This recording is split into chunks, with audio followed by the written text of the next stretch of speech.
Here we are live at number 46 for the Friday Live feature, which is in spitting distance of a whole year of doing these things, which I find difficult to believe in experiential terms, but numbers are that what they are, and here we are. I'm going to ask for something, which is for you to think back, maybe click back if you want to some Friday Live that you liked or wanted some sort of follow up or said, I want to develop that, or I've got something to say about that, or whatever, and say so in the comments here. And I will do some responses to those, following up on it if you like, or answering questions, or seeing what you have to say and opining, perhaps. Lucky you. So do that, and then maybe it'll be like the anniversary, or if the immense wave of followers and appreciative people out there give me so much material, then I'll continue with that for a little while. Either way, but go ahead and put something down there, and we will make a year of it in the coming weeks. Well, as for now, what is happening? What's going on? Lovely, fluffy, dry-ish snow all over the place, with attempts at snowmen. Still a little flaky, but that's what it's looking like out there at the moment. What about some news? News number one is, well, there's hassles, right? There's a sort of a hassle arose this week. And since it's breaking news and we're doing family decisions and school interactions and stuff like that, I'll hold off on anything about it. And who knows, maybe it will be over by next week. But I'll say a couple of things. First, that Swedish schools are real different from American schools in about every imaginable way, from just the orientation that they're pointing at and the role they play in a kid's future and a bunch of other things. But although I know this varies extremely greatly, and every single Swedish parent or person living in Sweden with kids whom I know has some negative stories, some frustrated stories, some anecdotes that they feel very strongly about. When it comes to how the kids are interacting or how their kid has been treated in one fashion or another, still, the absolutely essential function of the schools is so different that I can't even begin to describe to you what it's like to reorient from one perspective on it, on the reality, of it, what you have to deal with, regardless of your own values or opinions or hopes. What are the schools? What indeed are they? What do they do? Is just so different here that it's really, all your views on it are skewed around, and you have to really adapt to it and say, how do I have values and opinions about this?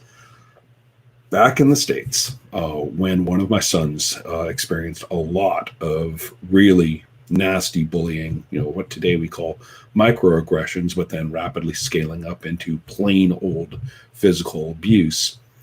Well, as I believe most people watching this know, American schools, public schools, are under a great deal of pressure to keep a bunch of metrics above a very nasty line, very unforgiving line, or else they will be losing funding. And in order to maintain themselves over that line, there's the standardized tests, which are kind of famous in this regard. And then there are also a bunch of other things. The community support of that school administration is a big deal. So there's kind of a feedback there. The school administration has to keep the parents happy, and the parents have to keep them supported. And then there's this feedback onto the testing practices and stuff like that, and then all the property values stay up the way that they're supposed to. And anyway, it's really tightly interwoven. And messing with it is basically being a troublemaker. So the schools in the States are remarkably good at deflection and remarkably good at trying to get any troublemaker into a position of just plain old blocked frustration so that they go away, right, and impoverish themselves to send their kid to some private school or petition the city to get them to go to some other school district if they can, or whatever it takes, but to go away. And then there's the other thing, which is basically to provoke a lot of real, passive provocation, a lot of, generally getting the troublemaker to lose their temper or to swear or to do anything that they can quickly write up and say, okay, well, we had a meeting with this parent and they swore at us, or whatever. And so they can get as much of a dossier on that parent as they can. So if the parent gets legal, for example, they can go, oh, but you look at this difficult person you've been. We've been trying, but look what we've had to deal with. So the schools have remarkable mechanisms for all of these things. So here, that's not what's going on. As I said, talk to any Swedish parent, and the last thing you're going to get is this glowing account of these wonderful schools with their wonderful communities and their wonderful children, who treat their child so wonderfully. You're not going to get that story at all. But you're not going to be talking in the context of this desperate, survival-based hypocrisy, where every mention of our school as a community, every mention of how every child counts, how every mention of, you can talk to us about anything. All of these things are cover. I mean, even administrators and teachers who believe it and may even try to live it, they have got to adjust their behavior to the exigencies of this situation they're in. So, it's just you're dealing with a massive trauma and dysfunction and bad conscience over hypocrisy. The better members of those communities actually have a bad conscience, and bad conscience can make a person be even worse than better. So all sorts of things. And so I'm so glad to be out of that. And whatever it is that we've dealt with up until now, and as it happens right now with any issue of this kind, we're in a context where I can operate and breathe freely and function, instead of recognizing that I am in a minefield of people who are absolutely desperate to ruin whatever possible input, influence, or change that I am threatening just by being me and whatever's happening with my kid. And the parents will turn on you too, because it's their property values that matter, you see. And it's fine to be activist and helpful and reformist about the school and to kind of have, a sense of we're part of this school community and we're going to, work on it and fix these things about it. But the minute that goes over a certain line, then wham, all of your buddy parents will rapidly, block arms, against you. And that will quickly happen no matter how activist, groovy, or, I'm a suburban dad, I'm a suburban mom, but we're still fighting the good fight. We're still making the world this great place with our idealism and our social community efforts. And they can be all about that and believe every word of it. But, as soon as this dynamic set of variables gets tweaked, wham, it is just like, no, you are out of the pack. You are not part of us. We do not support this. We're not going to help you. Being me, I tend to take the interactions to a point where the person can't dodge. And I have had exactly that said to my face from otherwise supposed to be, the most community oriented, the most idealistic, the most, We're all together in it as people, kind of people. So again, here, that isn't involved. That self-interest regarding like the property of your house, which in America, I mean, that's your war guild. And worse than war guild. I mean, at least war guild you can fight over. It's your serf assessment. The reeve has assessed how much you are worth, and that is it. And if you lose that or it goes down, man, everything else goes down.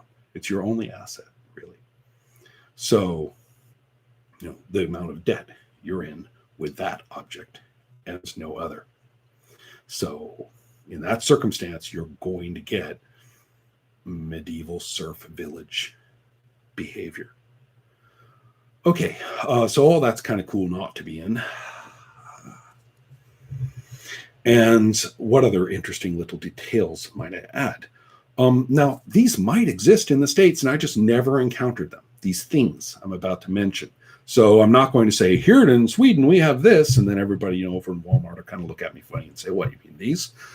Maybe they're right all over there, but I just never encountered them.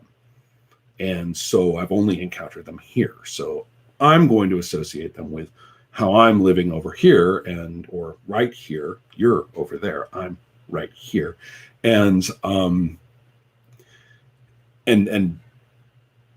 describe them. Okay. Now we all know what pipe cleaners are, right? Which is weird because, we call them pipe cleaners, even though this whole smoking a pipe thing, I'm just old enough to remember when it was a distinguishing mark of a professional guy to smoke a pipe. And so some of the older, not like elderly, but middle-aged men that I knew when I was a little kid, they were pipe smokers. Sucking on the pipe. Weird thing. So anyway, so pipe cleaners, are part of the household. There are these wire things with little brushy things all the way along them, and they're fluff. They're kind of stiff and weird. And if you're a kid like me, just like holding a pipe cleaner, of course, they're bendy too, which was awesome. So they're bend, and we used to use them in arts and crafts all the time. All the arts and crafts, activities. Pipe cleaners are all over the place in the culture. And so, bring some pipe cleaners. Okay, no problem. I'll get some. No problem. Didn't even have to buy them. There's some in the house. So anyway, I think we all know what they are. At least I think so. Well, now imagine a little plastic handle, like, size of a coin, little at the most. Well, very grabbable, though. Shaped very grabbable. And sticking off it, just about that long, is a little itsy bitsy pipe cleaner. Like really, really tiny, like really low, small gauge. And you do in between your teeth with it, right? Gently, right? And so you kind of rub between your teeth, each tooth, and get, kind of up and down a little bit and do all your teeth. And you're supposed to throw it away when you're done, and you throw it away. And wow, those things are awesome. I'm kind of amazed at, I remember when flossing hit hard. Maybe you don't recall, for whatever reason, that before the 80s, flossing wasn't a standard thing. Dental floss existed, but it wasn't really, considered. No dentist told me, okay, go home and floss, right? That kicked in at some point. I think there was actually some research on it that showed what flossing did. And all of us started flossing because, you get guilt tripped at the dentist and nobody wants to go through another guilt trip at the dentist. So you go and you get some flossing. The first thing we find, I'm speaking for me pretty much right away, right in the mid 80s. And so, right about the time I turned 20, I'd say. And I realize, now flossing regularly, what you find. You're like, whoa. Never mind the guilt trip. All I need to see, after a couple of nights is just what the hell has been lurking there, between my teeth, and that's been going on all this time. It's like, ooh, all right, floss. I'm on it. Right?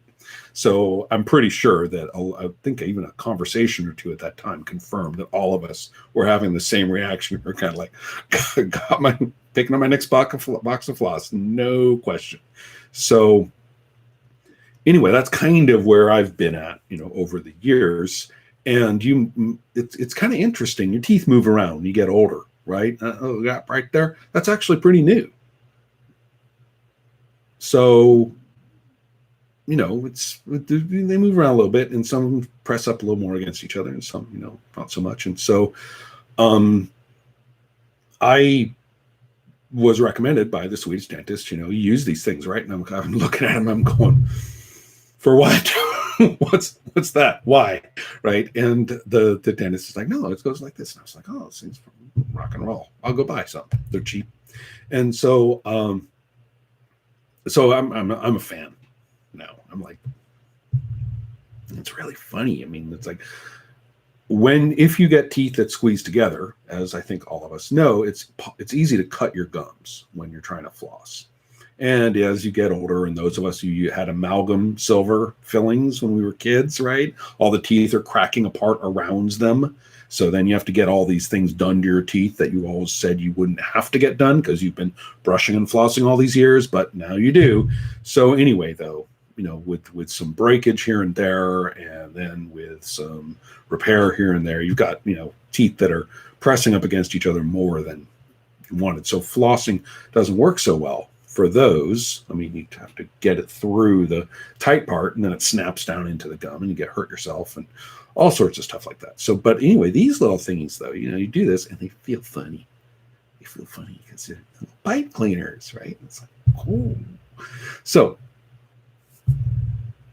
I hope you have them somewhere wherever you live, because they're, I want to share my weirded out response and adopted use of these things.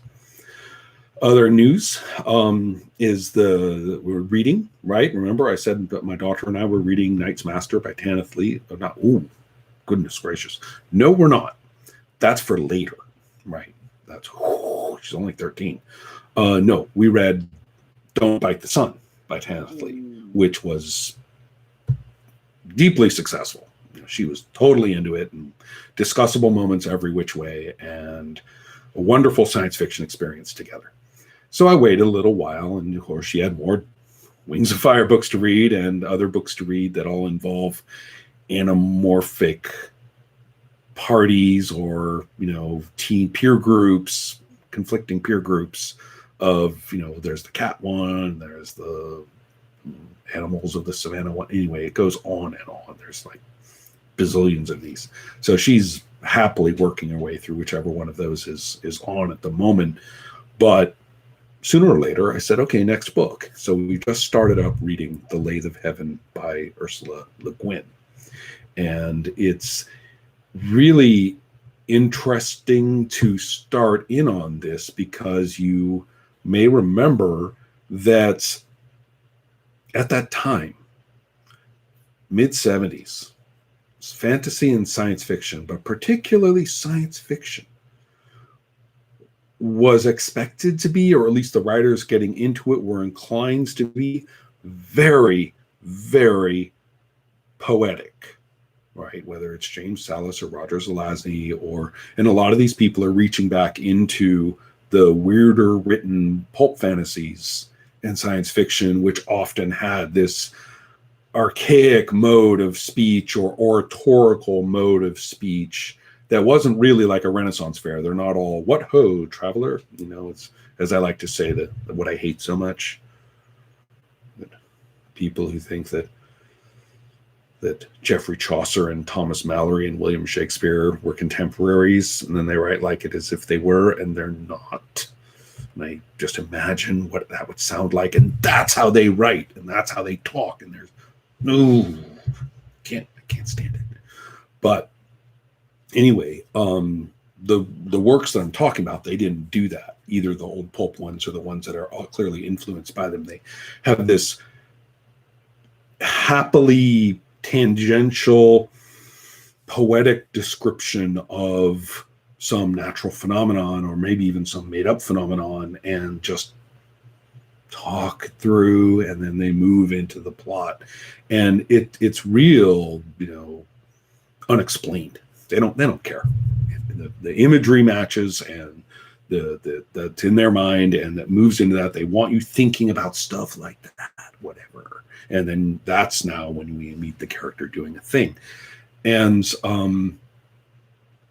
the sort of willingness to say, all right, well, I'm imagining this now, and I guess it's supposed to go with whatever is going to be coming next on the page. So I'll imagine it through, and it may have a certain cadence of speech or stuff like that that doesn't match the rest, or maybe that's what's carried through into the prose of the events. The nature of the sentences that it took to describe, the strange stuff, and then we move on. So the Lathe of Heaven opens with sort of this poetic discourse, almost free verse, about a jellyfish. And it's kind of metaphorically moves into, the jellyfish is dying on the beach and the mind is waking from sleep. And the connection between those two, it's not like a real intuitive concept that those two have anything to do with each other, but you're supposed to kind of put them together, as you move into the next bits about a guy, almost dying from a mismatch of barbiturates and amphetamines. And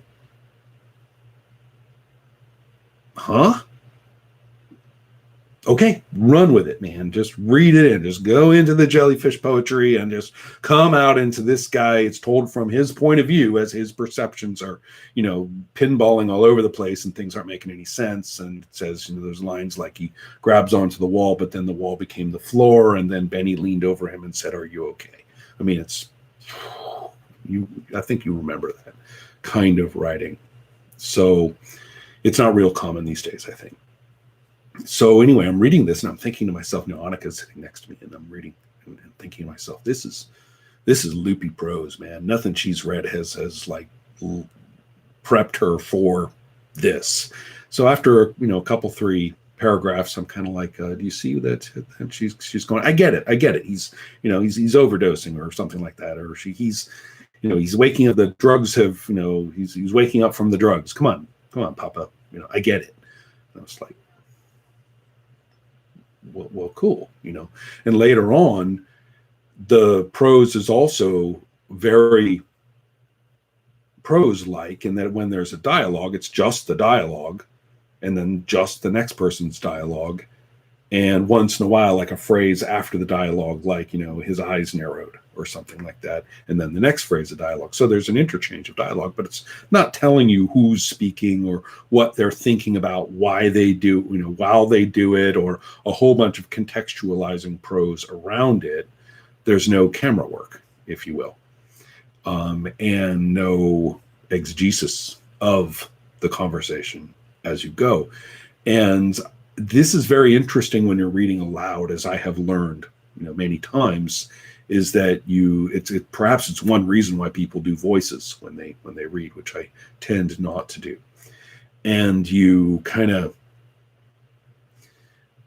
in reading it to your kid, I felt sort of this, is she following who's saying what to who? And I was kind of stopped again. I was like, are you seeing what's this about? And she's like, yeah, the psychiatrist thinks he's nuts and is, trying to, settle him down.